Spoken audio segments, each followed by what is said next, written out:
Magandang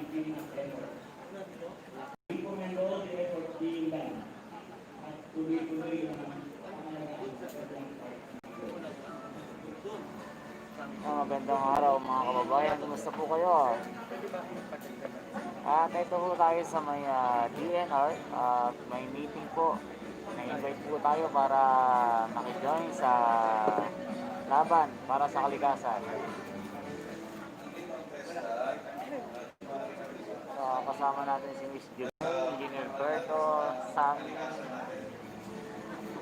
Randy Andres, sa Melvin, and Kuya Rons. So sana samahan niyo po kami sa umagang ito para pati kayo kasama rin sa laban para sa kalikasan.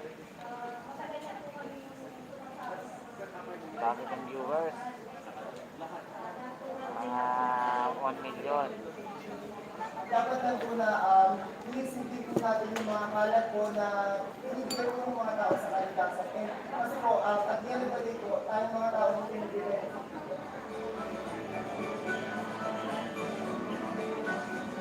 Ayan, meron na tayong nanonood.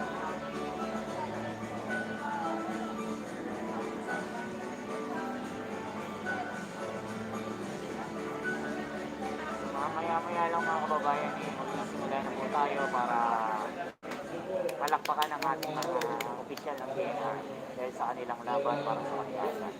So ito po sa SCTV ko, nag-update po sa inyo kung ano mga ganapin. Samahan niyo po kami at mag-comment po kayo kung ano masasabi. At kung approve po yung aking damit, salamat po sa sa dami ng mga nakikita. mas panalo si Miss July.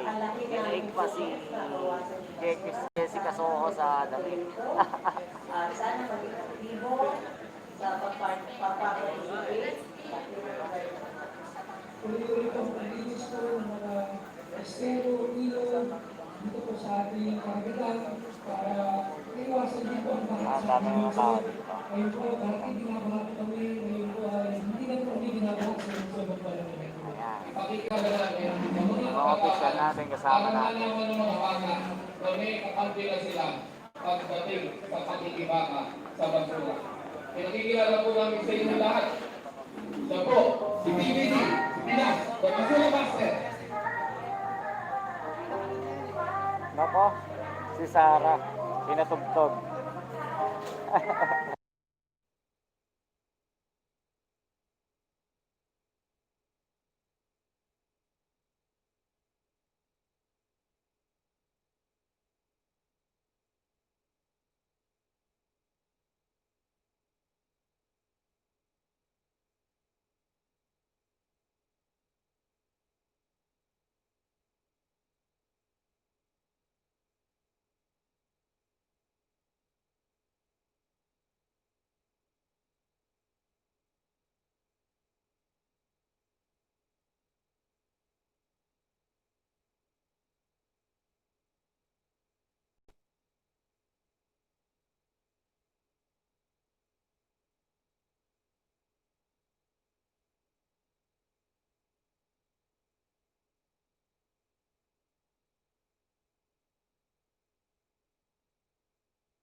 Arnold Pina sa kanyang Wetlands Park. Maraming salamat. Magandang umaga sa inyo.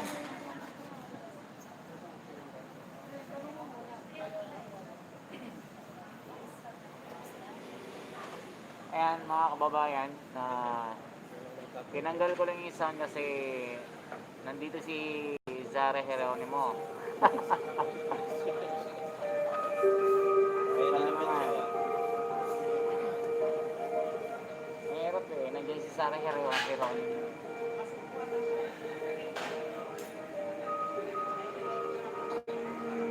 Oh, Paul John, hanggang na din.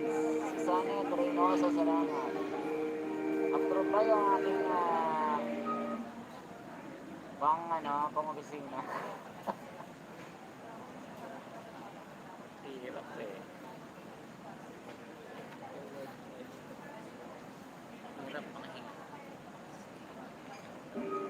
Muli makikita natin ang pagkakaisa ng taong bayan para bigyan ng buhay ang ating karagatan na tanggalin ang nagmamapurang nagkalat dito. At marami tayong kasamang mga media, mga kababayan. At nandito na yung kape. Dito makikita natin na hindi po lamang ang karagatan natin nililinis, kundi pati kultura. Manghihingi tayo ng kape kasi kailangan natin magpainit kasi napakalamig dito. Ang ibang-iba sa Manila Bay ito, siyempre yung mga nakikita nyo, mga tubo-tubo, culvert, impurnal dito. Mukha akong tao. So, nandito yung mga natin, mga pulis natin. Pag may nagdoko, ulitin dito. Umabot dito ang yung tagas.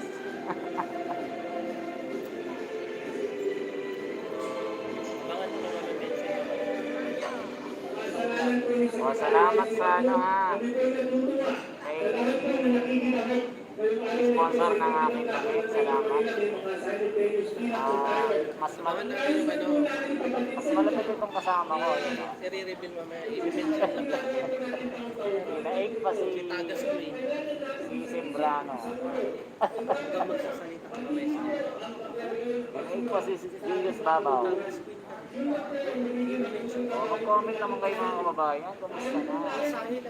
Dapat normal tayo ngayon. Hindi pwede na mag-bulbert tayo. Meeting tayo eh. Meeting tayo mga kababayan. Dapat normal tayo ngayon. Hindi laging culvert. Dito naman sa meeting naman. Teka na, marami sila. Very happy to be here to celebrate with you the Zero Waste Month and the first year anniversary of the Battle of Manila. Pogi. At ako po ay gagalak ng agawa natin ito sa Hindi, may meeting po kasi kasama kami sa DNR for the environment, yung usapin para sa mga Manila Bay, pagsalba sa mga kung ano-ano pang mga usapan dito. So let's see mga kababayan, alam nyo naman eh, pang malakasan tayo, kasama tayo sa meeting. Reason na emanate to, no? But based on our observation now, hindi po emanate to. So inuunahan ko na po sila, no? At Kung ano yung magiging kapira nila, ganda-gandahan nila. I have my friend, Trending Andres, at the back mga kababayan. So, siya lang ko yung foreigner dito. Mamaya mag-nonosplate ako.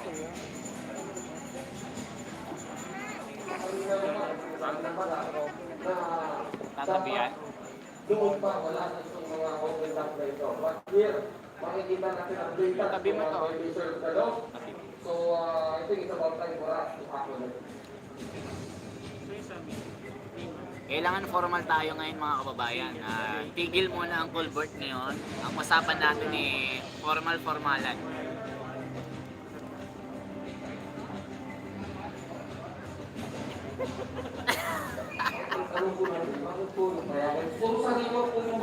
Kinilig ka naman.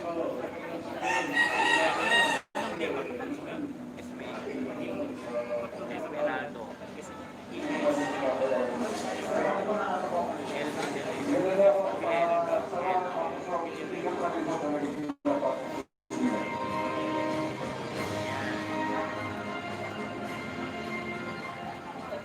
Kakasal pa lang, Ma'am ano, Riza. Hahabol ka ba?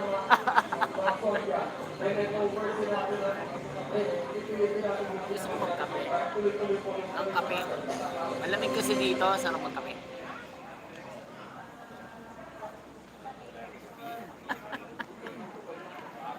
Ma'am Griselda, formal tayo ha. Bawal mo ng Fulbert. Alam natin na may pinagagalingan ko at alam saan. Masarap ito. At social yung pagkain dito. Para sa amin lang ito.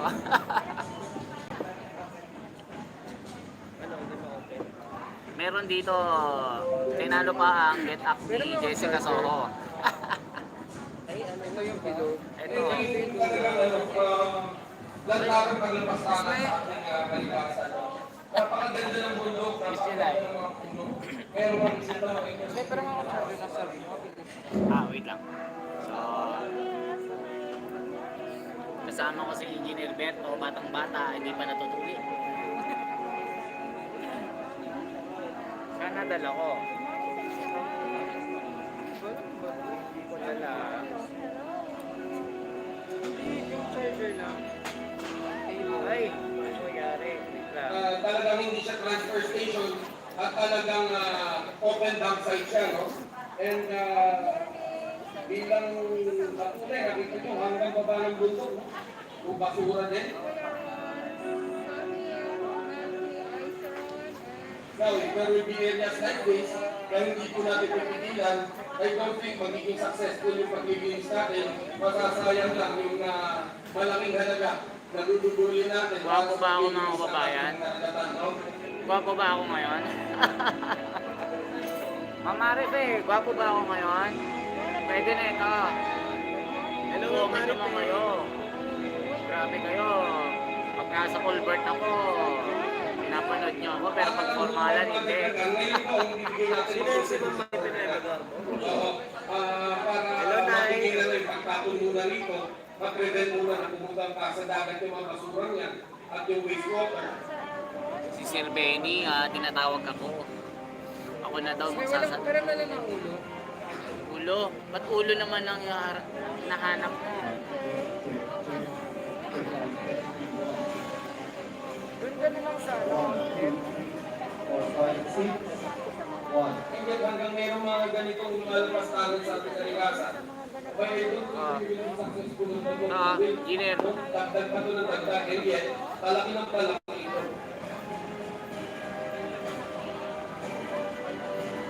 So si Sir Benny, tinatawag na ako mamaya daw. Magkukwentuhan kami.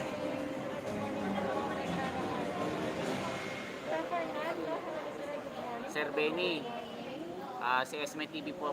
Esme TV ko pala ito, Sir Benny. Pa-practice na ako. Yusek, Esme TV ko. Practice lang mga kababayan. Sir Yusek, Roy Cimatu, ako si Esme TV ko. Ako yung natutulog sa Imbornal. Ako na tawag. Mamaya, magsawa kayo sa mukha ko eh. 1, 2, 3, 4.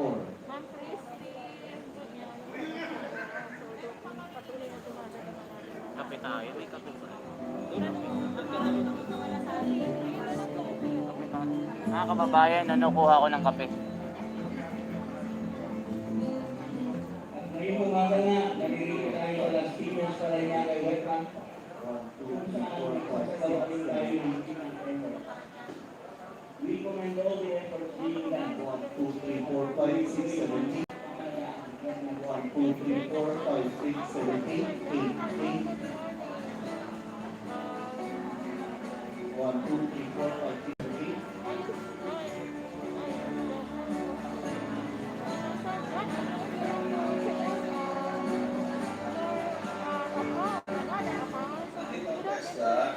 At sumali kami sa Prescon dahil sa pagmamahal natin sa kalikasan natin.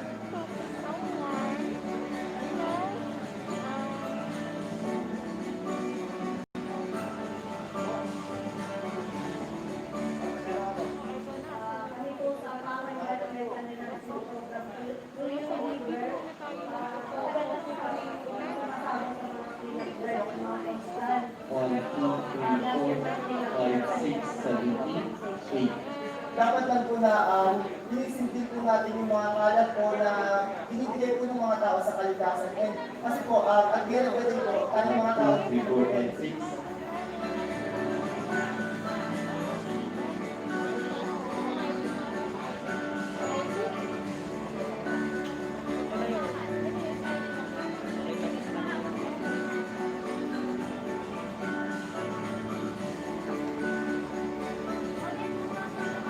Sir John, I think I already answered your essay. Wala na pong You use your mother account. dahil pinagpupunod po tayo pero may pag-asa. Ma'am, can Kita natin yung paligid. sorry, Dahil Oo, sa kamusta na po mga kababayan? na-improve yung galing. Sa dami ng mga nakikisa, ang laki ng improvement. Ano lumana? Kumusta na? Sana may Gusto naman pumana. sana may aktibo Timo, sa Tasyo. papaparticipate. Romana Kiri. Sabi niya, kayo Naglilinis po ng mga estero, ilog, dito po sa ating karagatan para iwasan din po ang baha sa aming lungsod. Ngayon po, dati binabaha po kami, ngayon po ay hindi na po kami binabaha sa lungsod ng karagatan.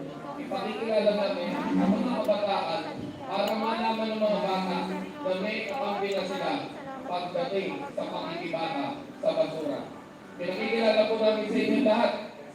Siya po, si TVD, si Pinas, the Basura Master. Naku, yan na naman si Sarah.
Ayan. Kasi pag may tugtog mga kababayan, ino-off ko kasi makaka-copyright tayo. So, kape muna tayo. pakisabi mo naman po na may sound. And sige, pag meron na For the meantime, pwede po natin na wala, meron. Dito muna tayo sa DNR. So, wala kami doon. Kung gusto nyo kami panoorin with the official of the DNR, mga sa gobyerno natin para pag-usapan yung mga regarding Manila Bay, mga kung ano-ano pang pwede sa environment. Eh, nandito pa tayo para tulungan po sila, para magkaroon po ng patas na pamamahayag. Siyempre, alam niyo naman, kaya ini-invite kami para sa neutralism mga kababayan. Para magkaroon ng pantay-pantay na pagbabalita, para hindi po kayo maunahan ng balita. Ganun po kami mga kababayan. Papantayin natin yung mga dapat papantayin. Para bigyan ng buhay ang ating karagatan at tanggalin ang kanyang Pero ngayon, kakain muna ako. walang Kakain muna ako mga kababayan. Kakain. dito makikita natin na hindi po lamang ang karagatan ng ating Mas naman iharap sa akin nakakain ako. Teka, hindi ko daw ihanap yung Engineer Berto. Nahiya siya. Ay, naku.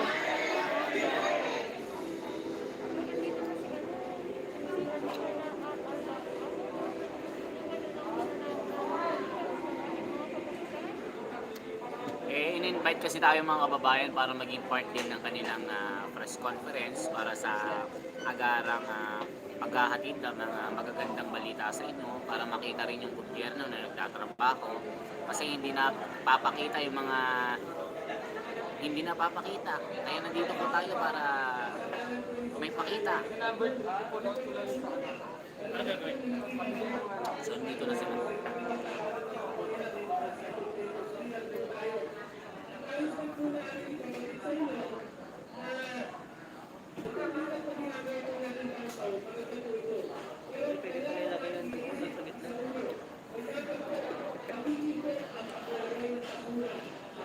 Wala tayo makikita. Tatakpan na. Okay lang yan, nakalive naman tayo.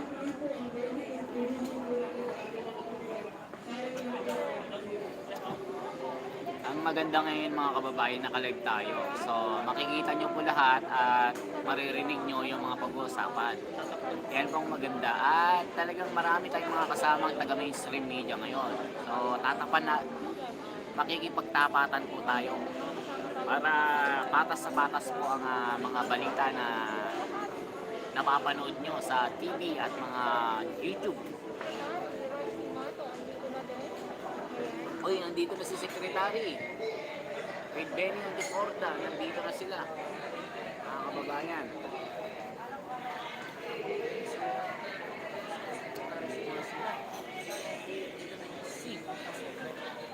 Oh, let's move in mga kababayan. Nandito sila.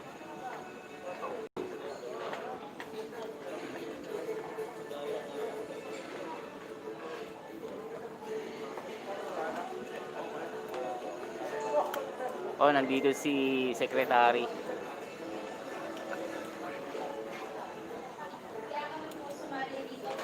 Ito na.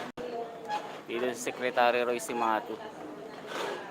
Ayan, nakatalikod mga kababayan. Di ba ang tataas ng mga opisyal yung mga nakikita natin. At sa kasi yung Sir, anong pangalan ng chief ng pulis, sir? Yung General Eliasar yan, di ba? ano po? General Eliasar. Ayun, General Eliasar, nakita rin natin sa personal. Yung mga matataas ng mga opisyal natin nandito. Nakakatuwa mga kababayan kasi alam niyo naman. Good morning, everyone. I'd like to request everybody to be settled in as we are about to begin our program in 2 minutes.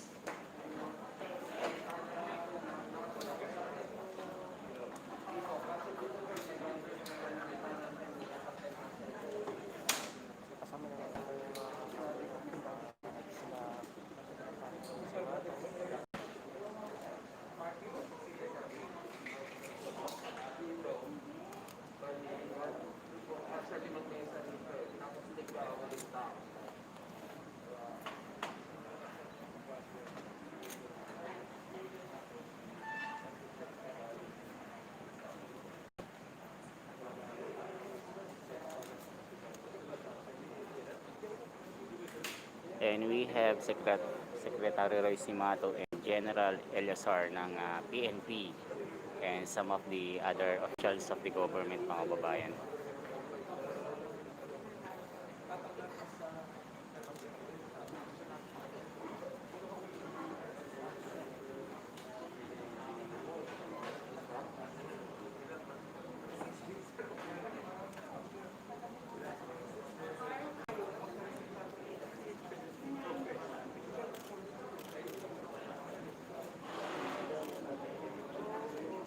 Sasabayin lang po natin yung mga media dito para makapag-cover din tayo dito. at very happy kasi syempre kasama po tayo sa mga pag-meeting ng DNR at nakakatuwa. Nakikita ko na ng personal yung ating idol, General Eliasar ng PNP and Secretary Roy Cimatu, General din ito.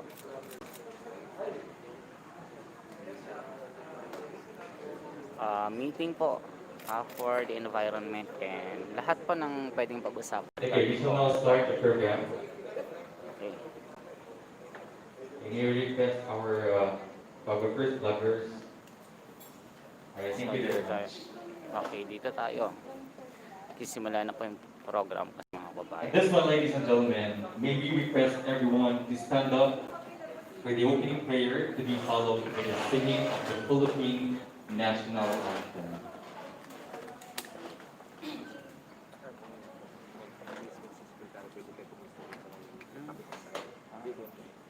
Sige po.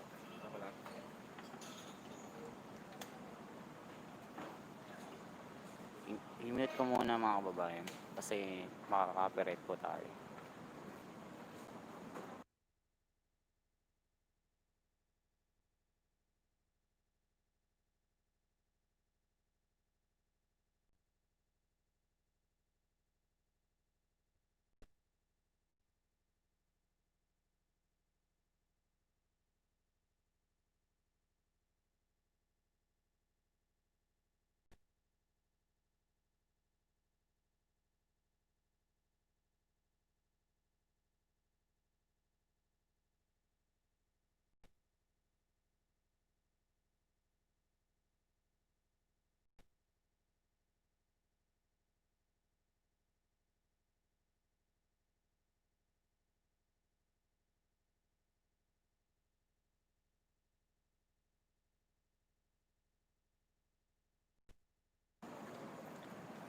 At medyo inaayos lang po yung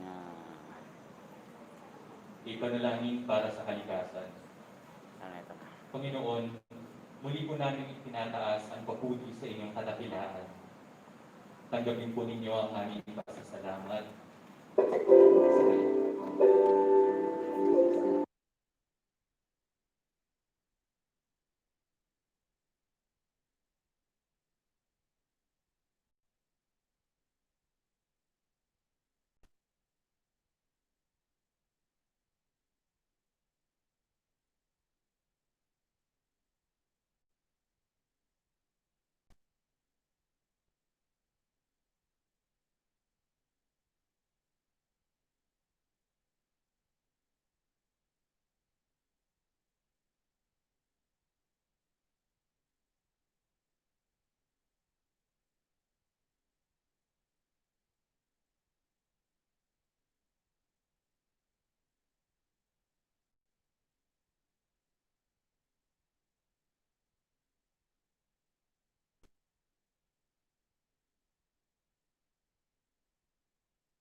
rin ako ngayon bilang host moderator sa umaga na ito.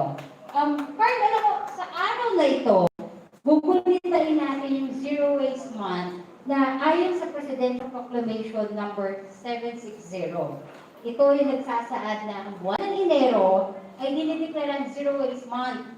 At hindi lang yun, ngayong taon rin, ang ika-20 Okay na po. Kasi dalawampu makaka-copyright na po taong tayo anibersaryo pagka ng Republic in-open Act ko yung sound. 9003 So now, o okay na po. yung Ecological Solid Waste Management Act of 2000. Imagine, 2 dekada na yung batas. Yes, tama yan, Miss Eileen, ano? The Zero Waste Month activity is actually dubbed as 20 plus 2 towards a stronger and sustainable solid waste management. Just imagine, 20 represents the 2 decades of accomplishments, challenges, and its success stories, while the plus 2 is actually a representation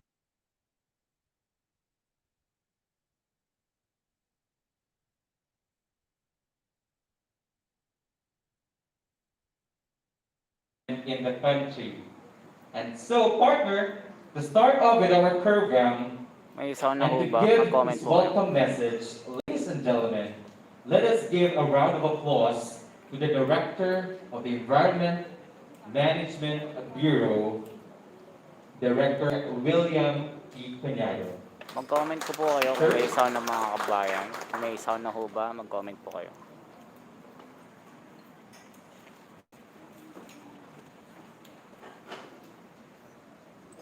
Ma'am Sinaida, may sound na ho ba? Mag-comment po kayo mga kababayan. Good morning to everyone.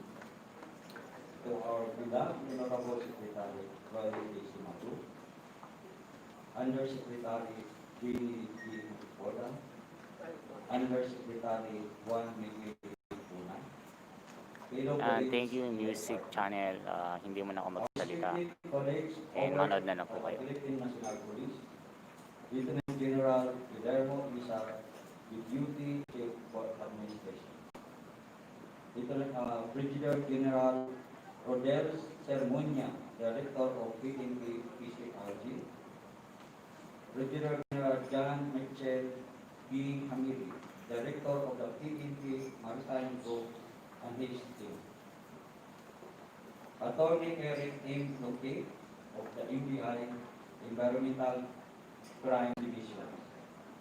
Partner Organization, Mars Philippines, Eco Waste Coalition, Zero Waste Philippines, Smoky Mountain Cooperatives, Oval 4 and Biglas Kapapanihan, GPIC, Biglas Kapataan, HCWH, Sabang Nanamangpakan ng Tier 1, and OFM, among other guests, ladies and gentlemen, good morning. Please allow me to say a few words to officially mark the opening of this dialogue towards stronger and sustainable solid waste management.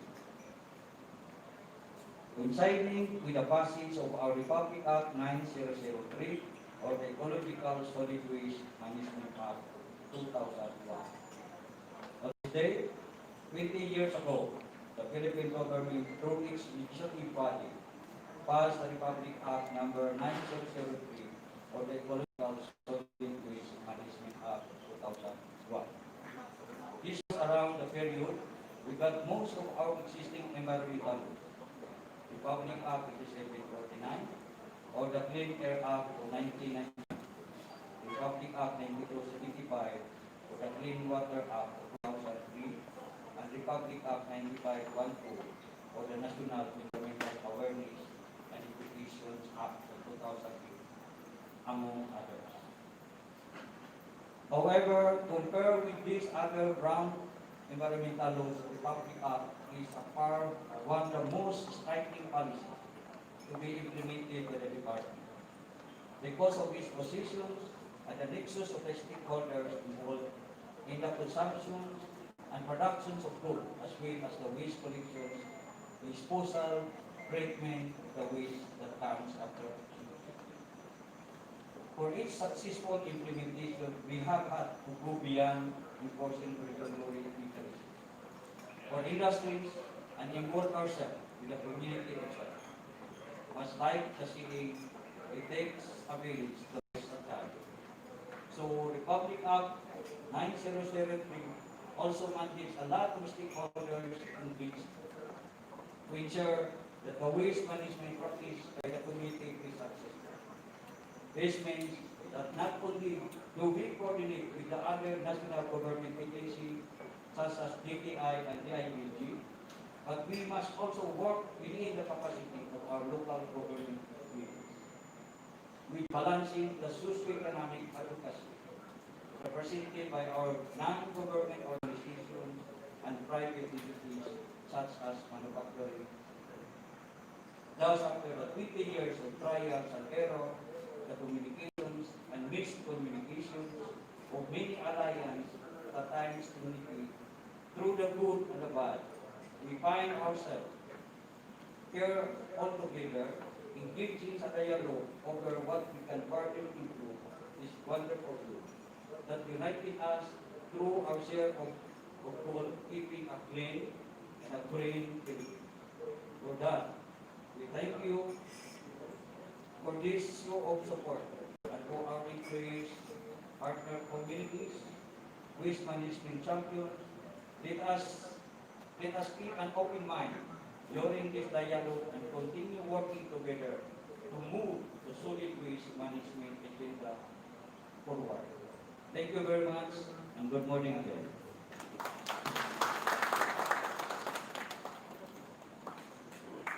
All right, so there you have it, ladies and gentlemen, the opening message of the Director of the Environmental Management Bureau. Thank you very much, Director Cunyago. Maraming salamat, sir. And before we move on to the next item of our program, we also would like to acknowledge our friends, colleagues, and partners via Zoom. Di ba? Meron tayong mga colleagues and friends via Zoom, right? So upon checking a while ago, we have a total of, it's around 300 or more than 300. So good morning po sa inyong lahat.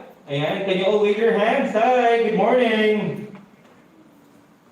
Ayan, magandang umaga po and standby lang po kayo. We have a lot of surprise for all of you. And of course, to all our guests and officials who are here with us today, good morning po sa inyong lahat.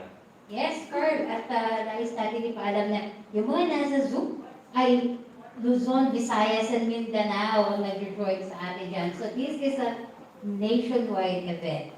Okay, so now, to give us next his speech, his message, may I call on Undersecretary for Field Operations and Environment. So ladies and gentlemen, please give a virtual round of applause to Undersecretary Juan Miguel Ticunan.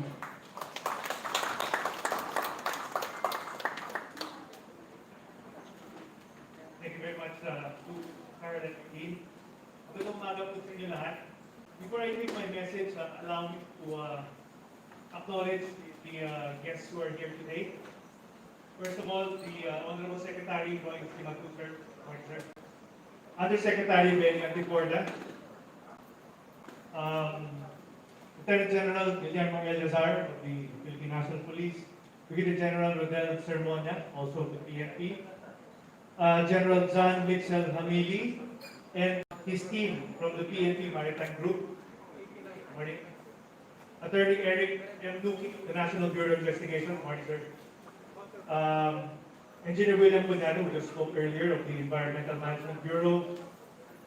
Eileen Lucero and Eileen Season of Eco Waste Coalition, as well as all the other civil society organizations who are with us today, and the non-government organizations. Ms. Sherry Ann de la Vega will be properly introduced later in the program. Sa lahat po mga kasama natin, the DN at the EMB, magandang umaga po sa inyong lahat. First, allow me to thank the organizers for staging this dialogue to assess the 2 decades of accomplishments and challenges, as well as the strategic plans of the administration for the implementation of a further effective solid waste management. the Ecological Solid Waste Management Act of 2000, or Republic Act 9003, is on its 22nd year now, and we can say at least that we have made considerable amount of progress in undertaking a colossal responsibility to manage the country's solid waste. Everyone knows that to institute a functional solid waste management system as an effort to protect our environment is never easy. 22 years ago, prior to the enactment of RA 9003, highly urbanized cities in the country had long been subjected to a garbage crisis due to the absence of a functional system of waste reduction. We have become of garbage dumped illegally on private lands, rivers, and other water bodies. And the Payatas tragedy in July 2000 was a clear manifestation of how bad our garbage management has become. But with the passing of RA 9003, the solid waste management in the country has been improved and transformed. Allow me to mention some of our major accomplishments. Sanitary landfills are now being constructed in various local government units nationwide, replacing open dump sites. Recycling of waste has drastically improved, and many local government units are now compliant because of continued technical assistance and provision of cheaper ways to address waste generation. One of the key elements in RA 9003 implementation is the shared responsibilities of the local government units, government organizations, and the private sector to seriously and effectively address solid waste management. More importantly, we value the renewed commitment of our LGUs to strengthen responsive governance through their 10-year solid waste management plans by adhering to the 25% waste diversion from disposal facilities through reuse, recycling, composting, and the establishment of reclamation and buyback centers for recyclables. We have also strengthened regional, national, and local efforts to address the issues of waste, in particular plastics, in marine and coastal environments, and the progressive implementation of extended producer responsibility by encouraging producers, importers, retailers, and other relevant stakeholders to fulfill their responsibility for collecting, recycling, and disposal of new and emerging waste streams such as healthcare and electronic waste. We encourage our partners to participate in all these important undertakings. The DNR considers you as our significant allies in pursuing sustainable and just solutions to waste management and in achieving our vision of a healthy and waste-free society. On that note, we would like to thank again our partners from the provincial and municipal local government units, the business sector, non-government organizations, and civil society who have been actively promoting and supporting our advocacies here in the Department of Environment and Natural Resources. Maraming salamat po sa inyo. Maraming salamat po sa isang napakaganda at talaga namang inspiring message, Yusek Puna. Next to deliver a message, may we request the Eco Waste Coalition's Board Secretary and Executive Director of Healthcare Without Harm, Southeast Asia. Let us give a round of applause to Mr. Ramon Santaswal.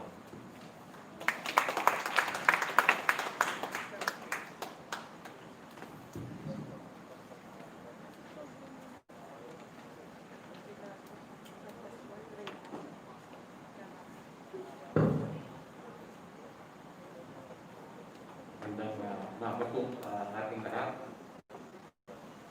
Salamat po sa PNR, sa Department ng Province, sa Rehabilitation ay ang ating sa po itong baba, ang mahalaga sa kanilang para panayon yung pangalaman ng ating pagkakas. So mamaya pag nagsalita na si Secretary, kapitan natin. Ang patungkol sa pagkamali ating mga patulang. Saan na ito sa pagkakahanan, sa pagkakakitig, sa mga hospital, sa namin organize, sa mga opisina, ilang na po ang opisina ng pamahalaan. Kay Secretary Cimatu, Anim lang po kami mga kababayan na pinatawag for social distancing siguro. Konti lang po yung nakuha. So, yan po yung nangyayari dito ni Jusek Benediporda at mga kasama niya, Secretary Roy Cimatu at yun, si General Eliasar kasama po natin.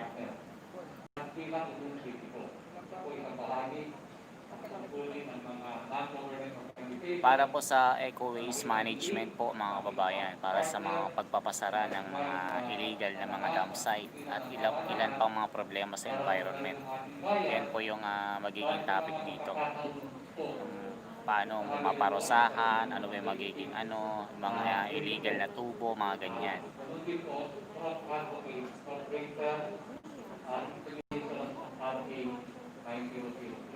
Wow, singo-singo. Nagtatry po kami mag-modelo bilang mga samahan ng mga people organization, community group, mga asosasyon sa loob ng komunidad, sa loob ng mga hospital, sa loob ng mga opisina, mag-develop po na kung tawagin ay zero waste model building.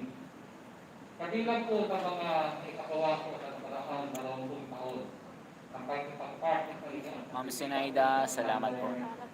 Hindi po ako masyadong makapagdaldal dito. Tahimik lang po ako.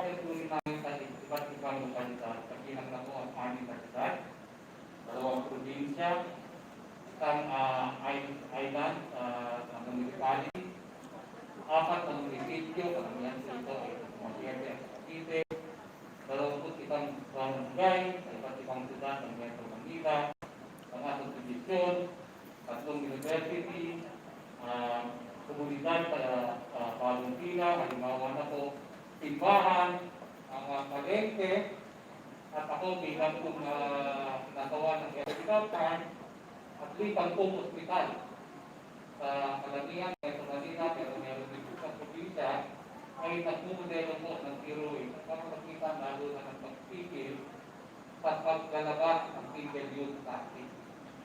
Because ang punto, kung consider ang healthcare sector, hindi dapat makalutugan ng kawayan, pero hindi naman po. Ito po ay nakakasiwalin sa pagtitiyak, sa makalutugan ng mamamayan, ay depende ng makalutugan ng ating kapaligiran.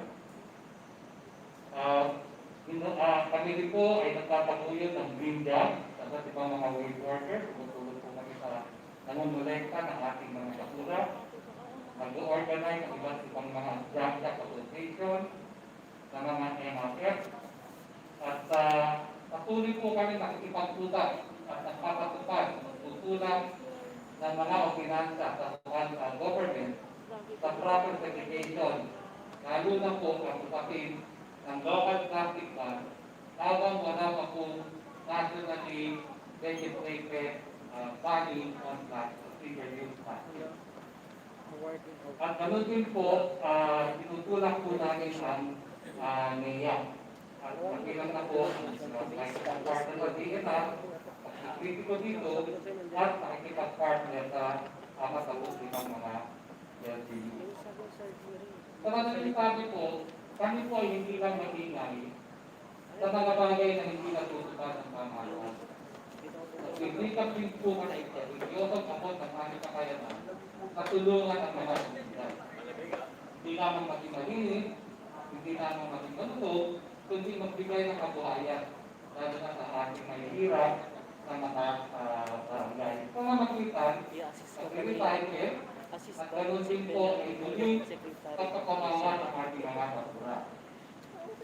Hindi po ito kasama. Wala po kami itong mamalaki kahit marami na kami nagawa.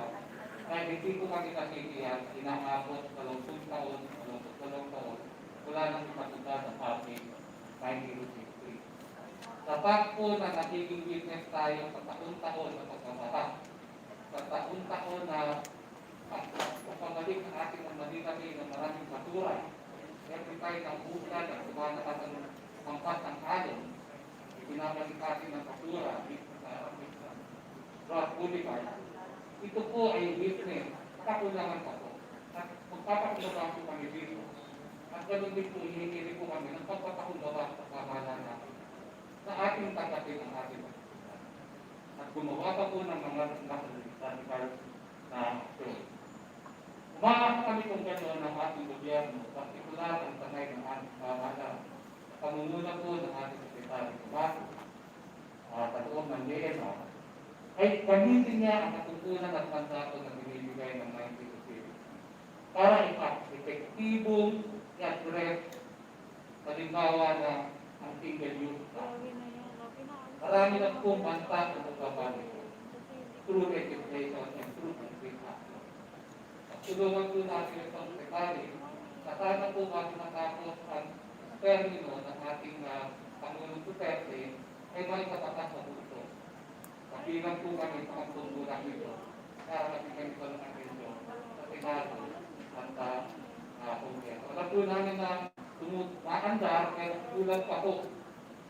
Sa mahalagang araw na ito, kasama po namin kayo sa DNR na bigyan malakakang na po. Yung mga buhay na nakawik ng bumuo ang bayata at bigay na ang pasakit. Ewan po natin. At marami pa pong buhay ang nakakanin kahit trabaho ka sa basura, araw-araw sa tumitira doon. Ay alam natin ang mapanganin ito sa buhay ng ating mga kaibigan. Sumaling hindi pa po, araw-araw natin dinaranas ang ating sarili na kaya sa panganin sa basura. Sa kamaritinan po ako, ay pagmanakin po kung paano ang camping at sinyosong binibigyan ng atensyon ng lokal na pamahalaan ng Denr na barangay at sa local household ang pag-effective at pangungulekta. Nanggaling po ako kasi pang po ang malaking pagkakataon. Kung gano'n din po ang kaya rin naman, kami po sa lokal, kami po sa mga NGO, hiniling po namin ang siguro sa kilon at pagkatulad na batas ng Department of Environment. Pinabati po namin kayo. Maraming salamat.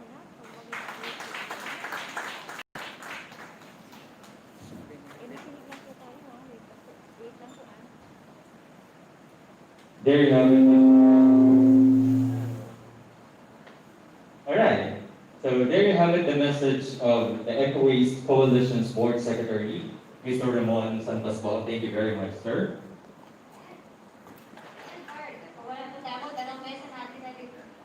Ayan, so dalawang beses natin naririnig yung payasa strategy, no? Kasi kung balikan natin, year 2000, nang meron itong batas na ito, sinusulong pa lang siya pinag-uusapan sa Kongreso. So, nagkaroon ng payasa strategy at yun yung nag-push na kailangan. So, after the payasa strategy, ay na-adapt itong batas na ito, which is RA 9003. At, syempre, marami pa usapin dyan, no? So, dati, RA 9003 ay solid mga basura at hindi na magkaroon ng isa pang payata strategy. Okay, so much for the trivia. Ating next speaker is the man of action. He is the Undersecretary for Solid Waste Management and Local Government Units Concerned and Supervising Undersecretary for the Strategic Communications and Initiative Service. And tayo ang kalikasan. So ladies and gentlemen, ang pambansang basurero ng Pilipinas, please all welcome Undersecretary Benny D. Anticor.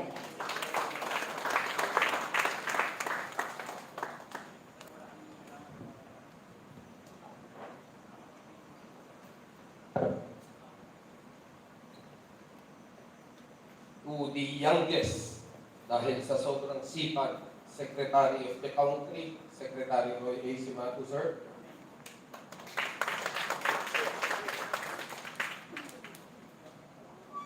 Our Undersecretary, Juan Miguel Icuna. Police Lieutenant General Guillermo Lorenzo T. LSR. Police Major General Rodel O. Sermonia. Brigadier General Gabin D. Echawan. Police Brigadier General John Mitchell Hamili. Police Major Romel Sobrido. Police Colonel Reynold Rosero, Police Captain Randy Ludovice, from the NBI, Attorney Eric M. Nuki, from the National Solid Waste Management Commission, Commissioner Romeo Hidalgo, from the National Solid Waste Management Commission, Vice Chairperson Christian Lau, DNB Director Engineer William P. Cunyago, SCIS Director Hiro Masuda, Task Force Tayo ang Kalikasan Executive Director Maria Matilda Gadi, Mr. Ramon San Pascual of the Eco-Waste Coalition, Eric Manalo of the Zero Waste Philippines, Mercedes Donor of Tiglas Kababaihan, Father Chris Pine or Chris Pine, Justice, Peace, and Integrity of Creation Incorporated, from the Orders of Friars Minors Philippines, Brother Fidel Benjamin Adawan,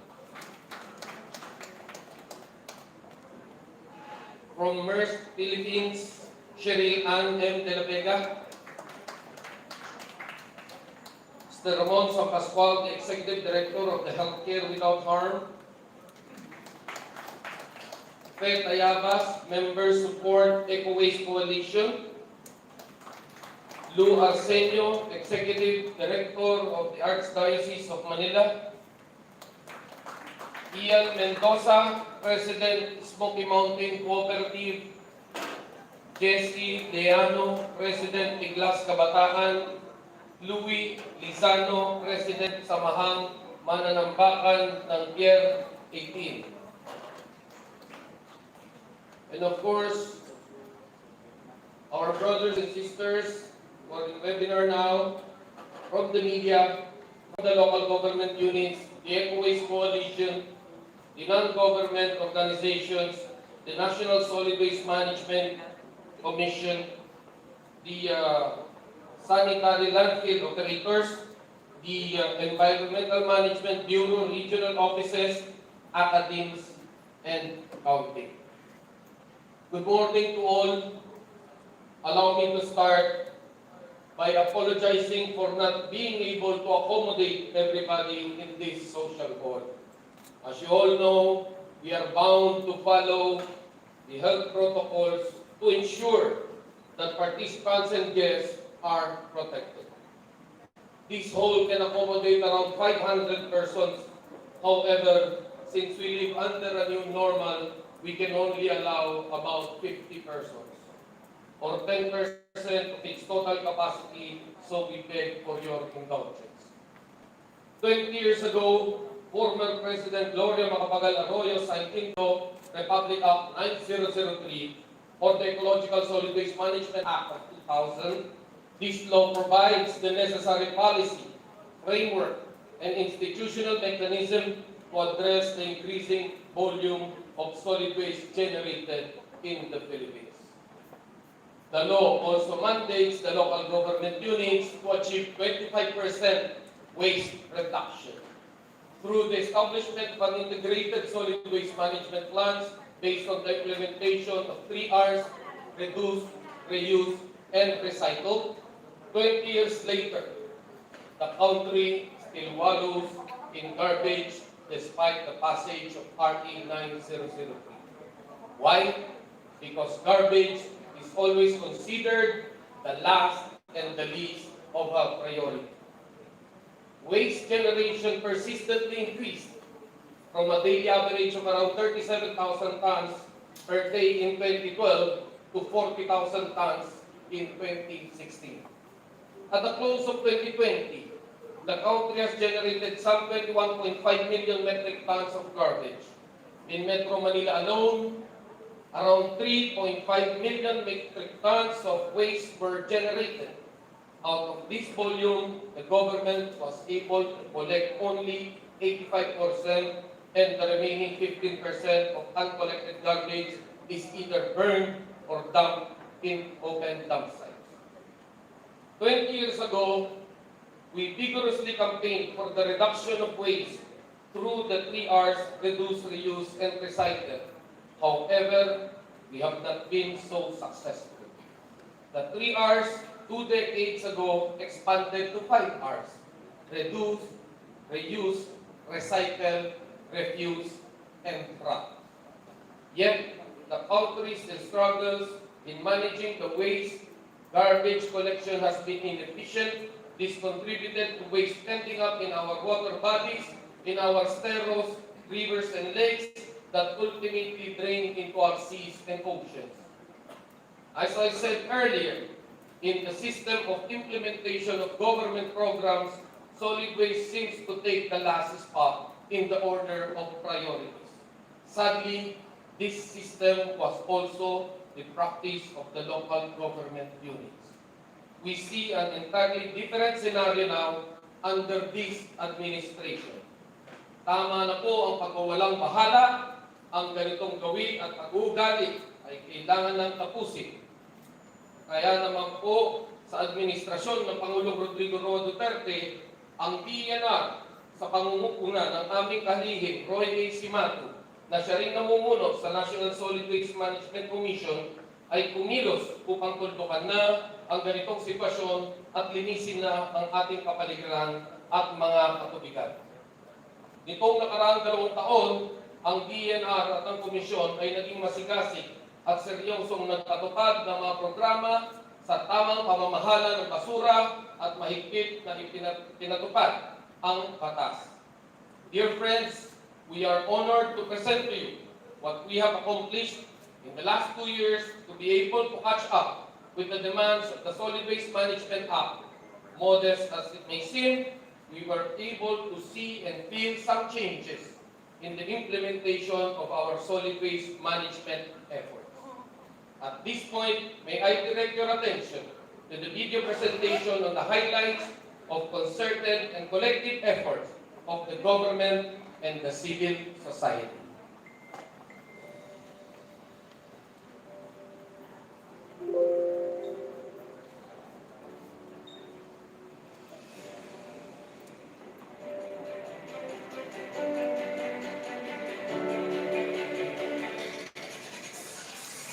The estimated waste generation of the Philippines is around 21.5 million metric tons for 2020. Around 3.5 million metric tons are generated in Metro Manila, where each person is estimated to have contributed almost a kilogram of waste per day. Of this, only 85% of wastes were collected, and some 15% were either burned or have ended up in rivers and esteros and clogged the drainage system in Metro Manila. Despite government efforts, solid waste remains one of the country's major environmental problems. 2 decades after the enactment of Republic Act 9003, or the Ecological Solid Waste Management Act of 2000, the problem on garbage persisted.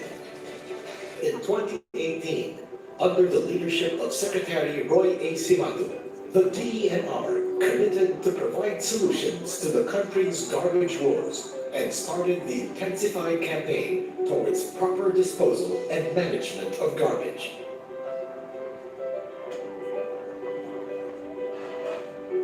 With this commitment, solid waste management in the country started gaining ground. Local government units were obligated to complete their 10-year solid waste management plans to address the garbage problem. The government's National Solid Waste Management Commission Chair, Sec.Roy Cimatu, designated Undersecretary Benny Antiporta as alternate chair of the commission. Since then, partnership with the LGUs has been revolutionized. Consultations and collaborative works were strengthened. and landfills, technical assistance was provided in the preparation of LGU's solid waste management plans. These plans now contain appropriate strategies on residual, recyclable, biodegradable, and special wastes, including healthcare wastes. With 699 approved, 10-year solid waste management plans accomplished from May 2018 to 2020, the National Solid Waste Commission has already approved 1,069 plans out of a total of 1,715 LGUs nationwide, including the Bangsamoro Autonomous Region in Muslim Mindanao. This achievement represents an unprecedented increase in the average output of the NSW Commission in just 1.5 years.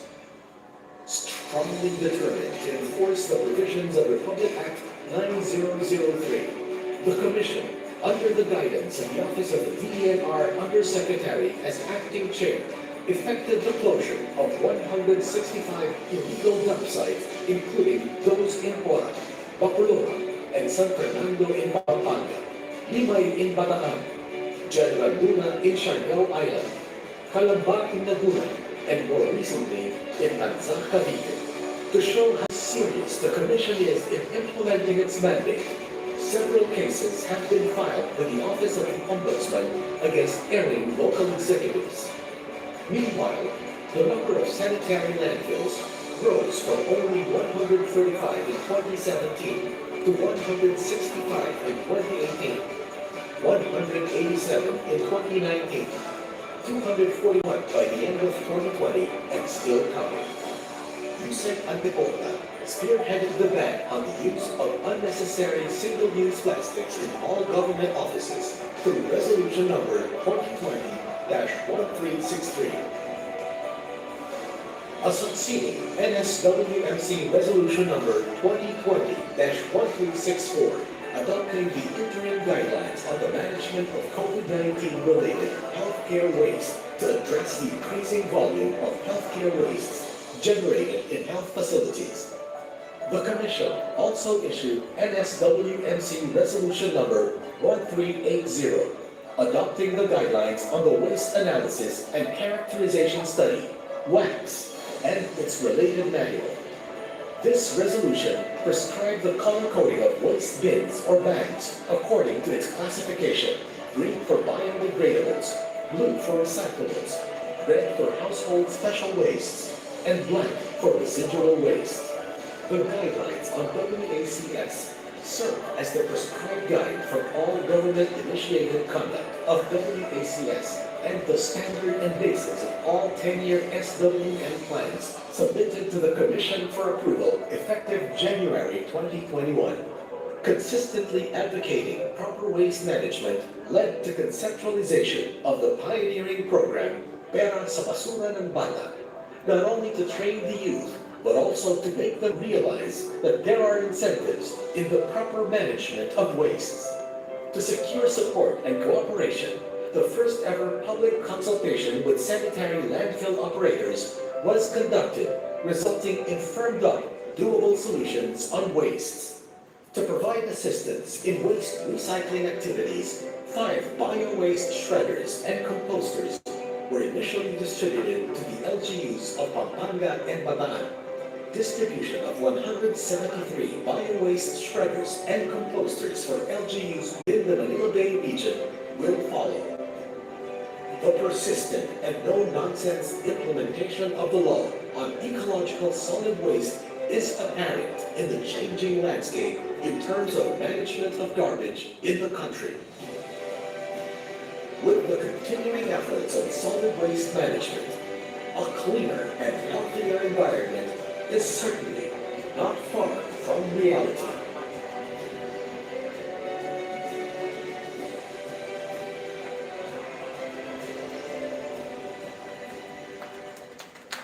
Thank you very much. Dear friends, what you just saw are just snippets of our combined efforts in the last 2 years. In the next 2 years, we commit to work even harder. Tayo ay nagbigay na ng sapat na panahon this year and in the coming years we will vigorously pursue the closure of all open dump sites and increase sanitary landfills nationwide. We will strictly monitor and enforce the rule of law on the issue of segregation at source. Coordinate with waste haulers to efficiently collect garbage and intensify our campaign on proper waste management with our PINAS, the Basura Basket. We will also conduct house-to-house campaign to encourage households and communities to support and participate in government programs on proper waste management. We will accelerate, meaning we will excel and accelerate our efforts. As regard to the implementation of Ecological Solid Waste Management Act of 2000, yes, we can do it and we must do it. Let us all manage our solid waste towards a cleaner, healthier, and progressive Philippines. Again, maraming salamat po.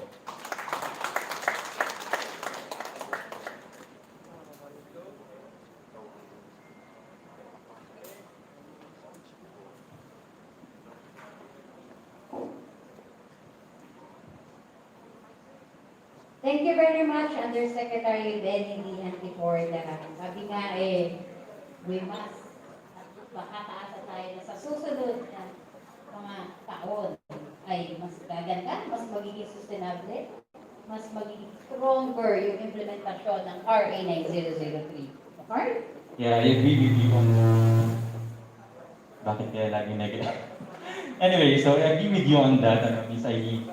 And we've heard our gentlemen of their powerful speeches, not only to encourage all of us to really participate and do our part in this cause, but to really give us a challenge, not only to do our responsibilities, but somehow to influence the people around us. Kasi ito nga madalas sinasabi, this will not only benefit the generation of today, but of course, the generation in the future. So, ayun, Miss Eileen, I guess this is the perfect time for me to call another gentleman after hearing the speeches of those gentlemen. Without further ado, please help me in giving the warmest welcome to the father of DNR. Ladies and gentlemen, a round of applause for the Honorable Secretary, Roy A. Cimatu.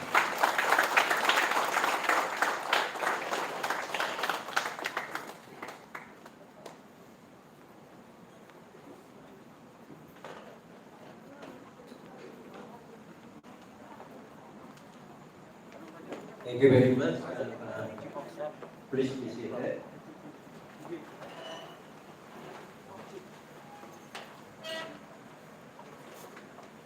I would like to greet first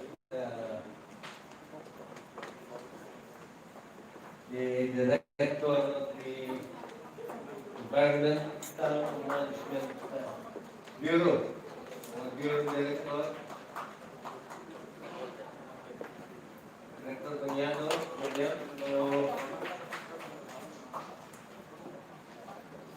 Rinigate ko yan kasi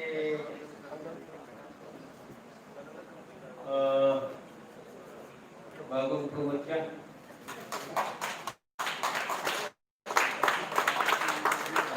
Actually, mamaya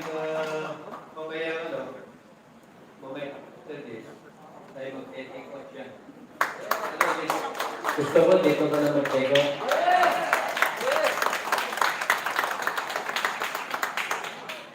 Wala yan tayo kopya ng out of office hindi ko masyadong memorize Kaya... Sir, pinakuha na sir. Ha? Pinakuha na po. And I'd like to greet our guest. I'd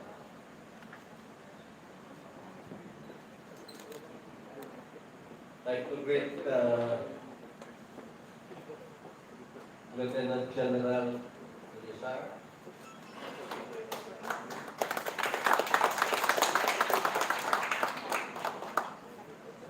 No, not rin kasi appointment dito, matasakali, several months from now. Ha?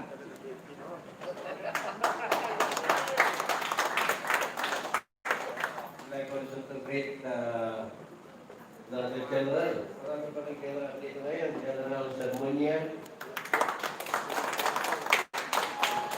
is the Director for Police Community Relations. Ibig sabihin sa mga ganito ay siya ang nasa Philippine National Police at saka sa community. Kaya siya ang link between the community and the Philippine National Police. O meron rin isang general, General Chan Michel Amili of the Maritime Group. Kasama pa rin ito sa Mandamos, sa Rehabilitation ng Manila Bay.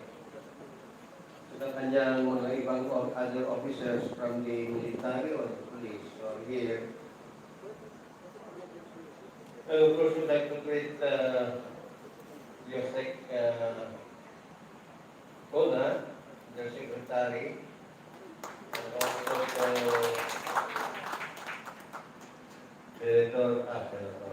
secretary, Tenny.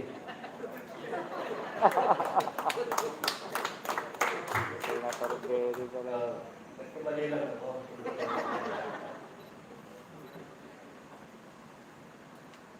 For those who are on the virtual communities or here in the screen, good morning to all of you.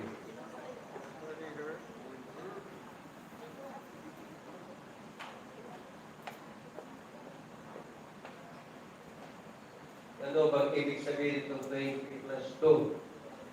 Kung mathematics ko. 20, alam ko, 20. It is the reminder of 1903 na 20 plus 2 na ito. So, ano ibig sabihin ito? 20 plus 2? Pwede itong edad na ng batas na yan? Is that correct? 20 years na rin batas, 2 years na lang tayo sa term. Tatapusin natin in 22 years. Wow. Galing. Goal or target natin. 20 plus 2. So, ibig sabihin yan, yung batas nito ay matanda na. Pero ito siguro pinapatanda ng batas na hindi pa lahat tapunggay. Pero para tayo mga batas na hindi pa nasusunod. Ang hindi sinusunod, hindi nasusunod, at saka hindi sinusunod. Ganun ibig sabihin yan eh. Kaya, basahin ko muna itong first paragraph, second paragraph here. Ganyan, ang iporta na ginawa. People cheered when the Ecological Solid Waste Management Act of 2000 was signed into law. Many had high hopes that our country's garbage problems will finally be solved. But this law, the Republic Act 9003, palagay ko itong Republic 9003 ito, itong pinaka-popular na batas eh. Kasi every time na lang ito, di na natin alam kung ano mga RA, yung mga ibang batas na yan eh. Pero pag narinig mo yung 9003 na binabasa every year, for the past 20 years, very popular. But this law was neither promptly nor fully enforced. Well, I was appointed Secretary of the Department of Environment and Natural Resources in 2017. I immediately made solid waste management a top priority. In fact, one of my best and first accomplishment is the closure of Payatas. Dati, ang dami nagsasabi noon. Nung sinabi ko, ay close Payatas, marami pumunta sa akin, bakit naman, wala na tayo. May kailangan sunduin natin ang batas. Saka yung payatas naman noon ay for a while, compliant naman kasi ito yata yung first sanitary landfill na ginawa. Pero nagkaroon mga tragedy dito eh. Maraming namatay dyan nang bumuhos. Pinipilit pa rin nila na pakyat-akyat yung basura hanggang dumating yung isang malakas na ulan yan sa Baguio. Nag-landslide. Hindi landslide ito, garbage slide. Bumagsak yung garbage. Maraming namatay dyan sa tabi ng Payata. Around Payata is a community. Ang community na yan ay lahat nabubuhay sa garbage. Nandun sila eh. Naghihintay na darating yung garbage truck, bago nila itapon, ay inaano nila muna, hinihiwalay yung pwede sa itawan. So that is the unfortunate situation of a garbage problem in our country today. And naalala ko, galing probinsyano ako, maalala ko nung bata pa kami eh. Bata pa kami, siyempre mas matanda ko sa inyo ngayon. Saan po tayo naglalagay ng basura no? Probinsya? Sa likod ng bahay, uhukay ka dyan, ilalagay mo yung ano doon, pag napuno yan, sarado, hukay ka ulit. Wala na, hanggang dragir. Susunogin pa. Ganyan ko yung garbage problem natin. Pero, dito naman sa Manila, paano naman ilan rito, nabubuhay mga tao rito? Sa garbage. Kapon sa dagat. Meron rin tayo sanitary landfill na una sa Payatas dito sa Quezon City. Pero yung mga iba naman, sa mga, ay, gano'n pa rin, hukay. Pag naubos na yung hukay, sinusunod sa likod ng bahay. Eh, nagbawal na yung Clean Air Act, bawal na naman ang incineration. So, hindi ka na pwede magsunog. Eh, ano ginagawa dito sa Manila? Sa garbage. Hinihintay yung garbage truck. Pero tingin sa'yo, that is the role of the local government unit kasi. Local government unit is responsible on the garbage dito sa atin.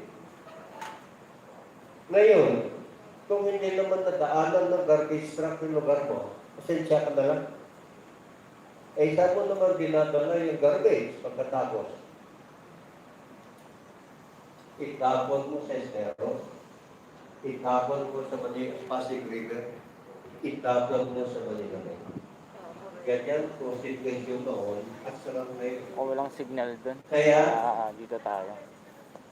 nang nagkaroon itong Mandamos Law, o Mandamos Directive ng Supreme Court, we had to conduct rehabilitation of Manila Bay. Dalawa yung problema natin sa Manila Bay. Yung quality ng tubig, gandahan, at sa alisin basura. Yan. Yung baywalk na linilinisan natin yan, ilang tonelada na garbage na hukay natin yan. Saan galing yung garbage? Accumulation ng tapon ng tao yan. Hanggang ngayon pa nga eh, binilinisan pa natin ngayon kapag nagtatapon mga tao. So, anong ibig sabihin yan? Eh, we have to do something about it. We have to enforce the law. Ngayon, tatungin kung bakit naman hindi dumadaan yung garbage truck yan, ay responsibility ng local government unit yan. Ay nakagawa na, yung kontrata nila sa garbage yan, ay meron ng designated na daanan yung garbage truck. Pag hindi mo nadaanan yung lugar na yan, wala na dapat dadalhin yung garbage mo. Dadalhin mo sa mga... Ang karamihan mga informal settlers dyan sa tabi ng mga stairs rivers ay hindi makakapasok ang garbage truck yan. So saan nila tinatapon? Sa estero. So yan po ang situation natin sa 9003 dito sa Manila. Sa probinsya naman, every time na pupunta ako sa mga DNR offices dyan, tanungin ko yung ating DNR officer dyan, ilan ang munisipyo dito sa probinsya mo ay meron ng sanitary landfill. Out of 20, average 20 municipalities, isa o dalawa lang yan ang may treatment plant. Sanitary landfill. Eh, paano naman ngayon yung mga naiwan dyan, 90% dump site pa rin. Kaya nung sinabi ni Yusek na mayroon talaga tayong kampanya na dapat wala ng dump site. Eh, saan kayo nagagawin ng municipality? Ang kanilang basura.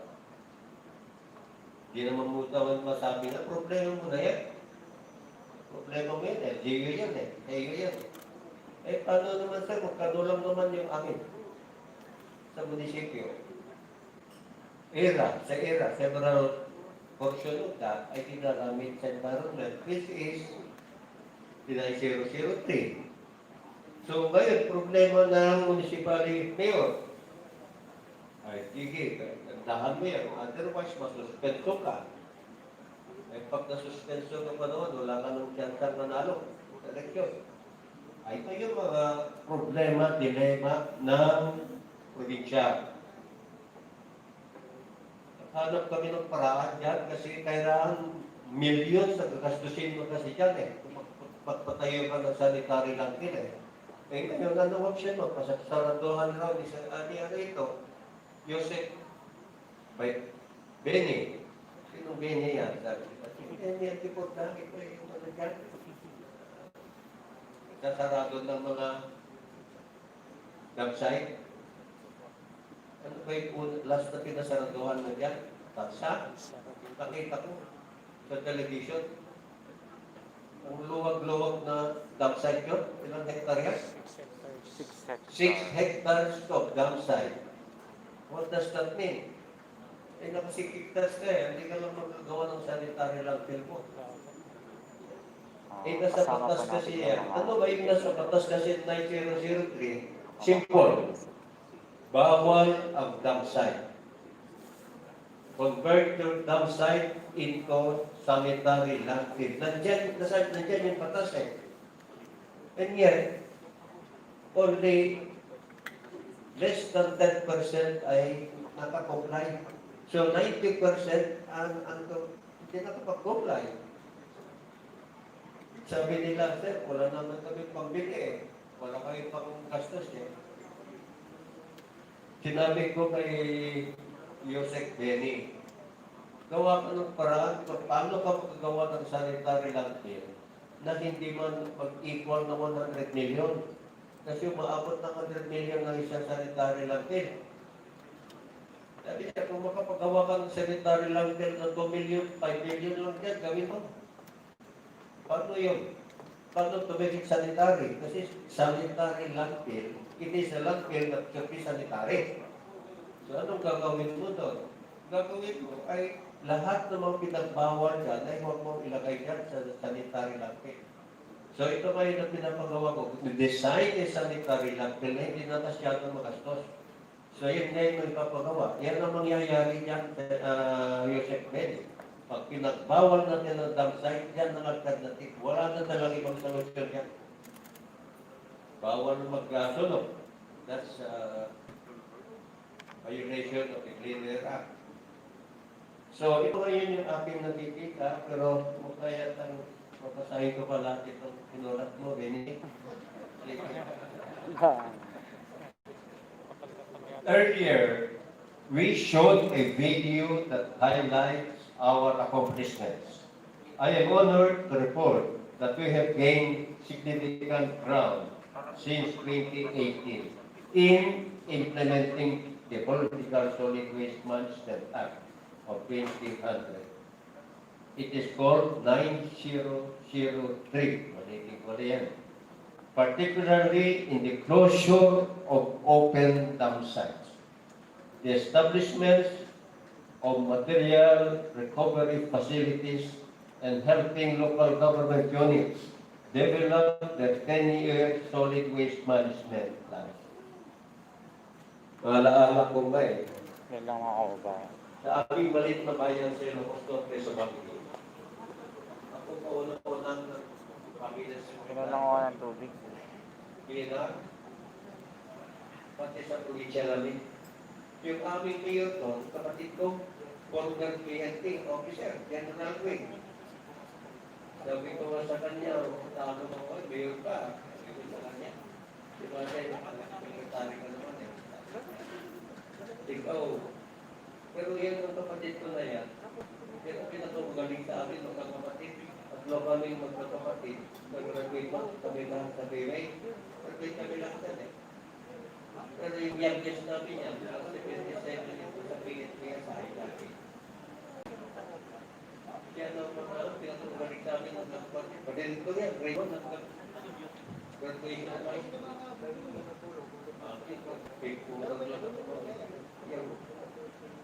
Yung isa naman, second story yan dati, premier pick.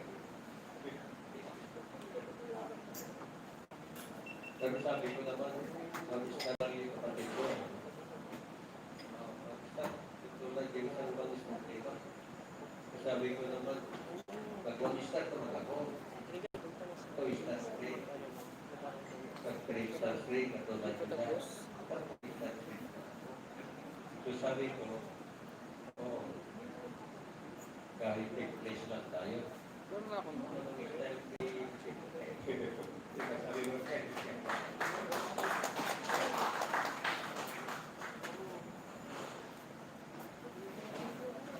Meanwhile, our action against open... Ay, teka muna, nakalimutan ko yung kapatid ko na yan. Sinabi ko sa kanya, ako secretary. Denr. May batas na 903, ano po kaya? Sabi ko siya. Mag-isip pa siya. Definitely, ano yan, batas niya sa downside, garbage. Ano ba dito sa ating bayan? Downside pa rin. Ayusin mo pa yung thing. Yan, dahil kung ayaw ko yung downside. Ay, wala na kami punto eh. Anong wala punto? Era kayo? Ay, era kayo? Eh, kailangan naman na naibibigay yan. Eh, talagang kaya nga ikaw mayor eh. Maghanap ng paraan yan. Kung parang mag-rapot. Ayan. At gumawa siya, mag-decide ka na ano, kung 100 million na dahil alisin mo yung mga hindi masyadong kailangan yan. Ang hindi masyadong kailangan yan is the treatment plant loan. May treatment plant component kasi yun eh, yung 100 million na yun. So, alisin mo yan, mababa na yan. Ay, kung kailangan naman, kailangan matakpan every time na may gusura in the day, pero dapat i-cross mo na yan, i-takpan mo. Then after that, walang pakita mga lakaw-lakaw yan, at saka yung niche-niche, yung katas ng garbage, kailangan walang babagsak yan, napupunta sa mga creek o sa river. Yan ang pag-inigal mo na yan, hindi nalalangaw, at saka hindi pumatay yung katas yan. Pag wala yan, pag-alis mo na yan, that is considered a sanitary landfill. Ngayon, nailimit ka naman dyan. So, pinagsabihan ko, ginawa niya yun. Diba, kung magkagalang na gastos nila, which is equal to their year for 1 year. So, ano naman yun? Nagawa rin naman. So, tama, very reasonable naman yung ating, ano ngayon. Yeah. But, yung paggamit ng, ano, yung pagmagsunog dyan, nagsunog na kasalanan mo dyan. Hindi ka naman naglalagay ng sanitary landfill, nag-violate ka pa ng dito.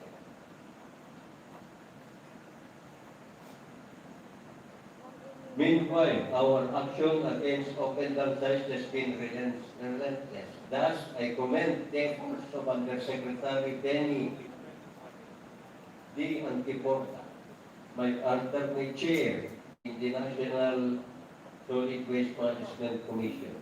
In spearheading the closure of open dump sites in Bataan, Pampanga, and just 2 weeks ago in Tansa, Cavite. Ikaw ba pinakamaraming nasaratuhan na Undersecretary even before our term? Since nag-start na 9003, ilan na nasa? Pinag-score mo. His aggressive yet decisive move is being followed by our Environmental Management Bureau regional directors nationwide. Kaya as of yesterday at 7 p.m., report that reached our office indicated that we have thus far closed a total of 38 open dump sites in the region. 38 open dump sites in the region. Hindi nyo nakita ang upgraded figure na yan sa video kanina dahil fresh pa ang report na yan. The report also states that Region 4D, Calabarzon ba? Was able, Mimaropa states that Region 4D or Mimaropa,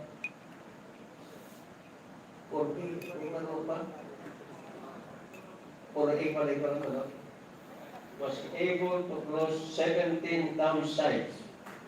Wow, 17 dump site mga kababayan ang nakaklose. Kaya dapat may palakpak tayo kay Secretary Rey Cimatu. 17 dump sites yan. While Region 6 was able to close 5. Wow, All the regions 5. sarap ng kape. Majority of the regions were able to close 2 dump sites each. O kaya kulang pa ito, Benny. Ma'am Catherine, hello, and Annalisa Thomas, and to all Ah? my viewers, salamat. Isang araw lang yan. Wow, isang araw. 30 days, di mo multiply by 30 yan. Sarap ng kape. There are regions that may have missed the reporting that deadline, but I presume that they were able to accomplish naman this task.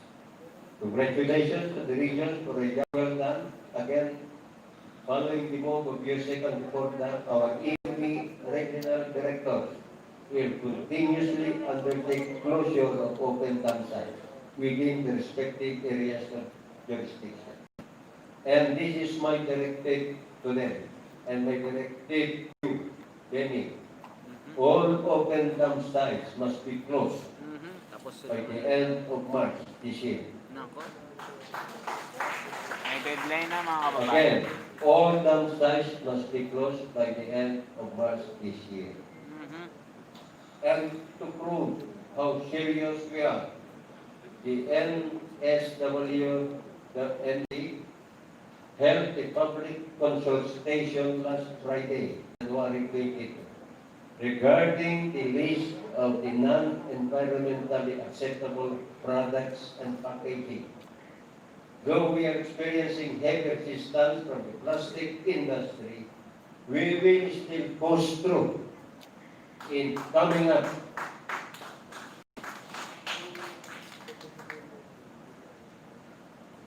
with a list of non-environmentally acceptable products and packaging. We have to speed this menu. We will make sure that non-environmentally acceptable products and packaging will not be left behind in the waste management of our country. I know very well, ang plastic na yan, nandiyan, nakatambak yan sa Manila, especially dyan sa Baywalk. Sabi sa akin, in fact, when you go to El Nido, in Palawan, there is an area there, the westernmost part of El Nido, ay tubig yan eh. Baka makita ka ng plastic yan, hindi naman nagpa-practice masyado mga tao yan. Ang dami dati, saan ang galing? Galing sa ibang lugar. Other, outside the country, or mga kababayan, offline mo na po ako. Lipat po kayo kay Kuya Ron. Salamat po sa mga nanood po ngayon. Eko buhay po. Sa western part of Palawan, wala kang iba dyan eh. Despite our significant gains, great deal